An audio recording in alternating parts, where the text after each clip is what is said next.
আজ সারাদিন আমার মনটা খারাপ।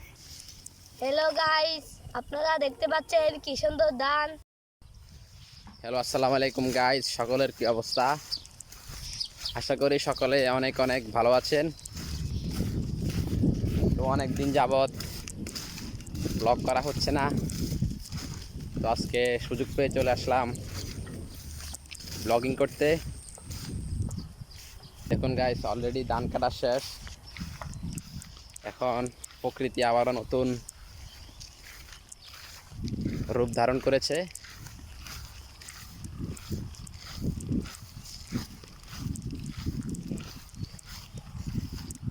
তো গাইস, আমার সাথে আমার ছোট্ট চাচাতো ভাইটা আছে।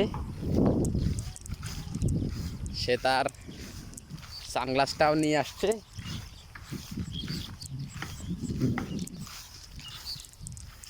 হ্যালো গাইস, আমি আমার ভাইয়ের সাথে এসেছি একটা ব্লগ বানাতে। আর দেখেন সব বৃষ্টি হয়ে সব ভরে গিয়েছে, আমরা পানি দিয়ে হাঁটতেছি। আমরা এখন অলরেডি একটা বাড়ির সামনে চলে এসেছি। আমরা সেখানে আপনাদের সাথে ভিডিও করব। গাইস, সে অলরেডি কিছু কথা আপনাদের স্বার্থে বলে দিয়েছে। তো গাইস, আমরা হাঁটতে হাঁটতে ছোট একটা বাড়ির কাছে চলে আসছি। এই দেখুন আমাদের সামনেই বাড়িটা।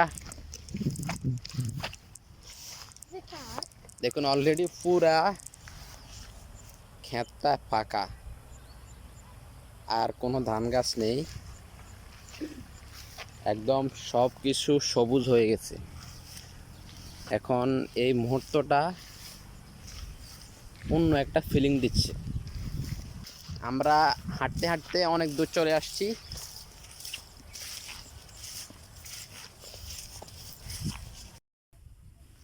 গাইস, আমরা এখন এই হাতের মাঝখানে বই রয়েছি অন কিরুমার ঠান্ডা খাইয়ের। এই দেখুন ভিউটা। তো আপনার এই খেতে এসে কিরকম অনুভূতি হচ্ছে? খুব ভালো লাগতেছে। আজ সারাদিন আমার মনটা খারাপ। ভাইয়ের সাথে ব্লগ বানাতে এসে আমার মনটা খুব ভালো লাগে। তো আপনাকে অনেক অনেক থ্যাংক ইউ এত সুন্দর একটা বক্তব্য দেওয়ার জন্য। তো গাইস, আমরা অনেকক্ষণ বসে বাতাস খেলাম। এখন আর একটু হাঁটবো, চলো।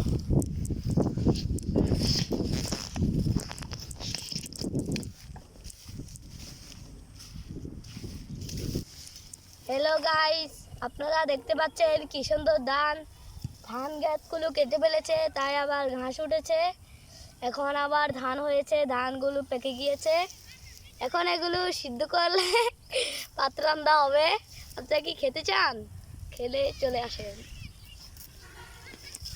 খুব সুন্দর একটা কথা বলেছে গাইস। এই দেখুন কিছু ছাগল ঘাস খাচ্ছে।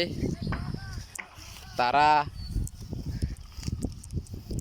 তারা পাতার বদলে তারা ঘাস খাচ্ছে। গাইস, আমরা এখন বাড়ি চলে যাচ্ছি। অনেক সুন্দর একটা মুহূর্ত উপভোগ করলাম আমি এবং আমার চাচাতো ভাই নাইম মিলে। তো গাইস, দেখা হচ্ছে নতুন একটা ভিডিওতে। সেই পর্যন্তই ভালো থাকবেন, সুস্থ থাকবেন।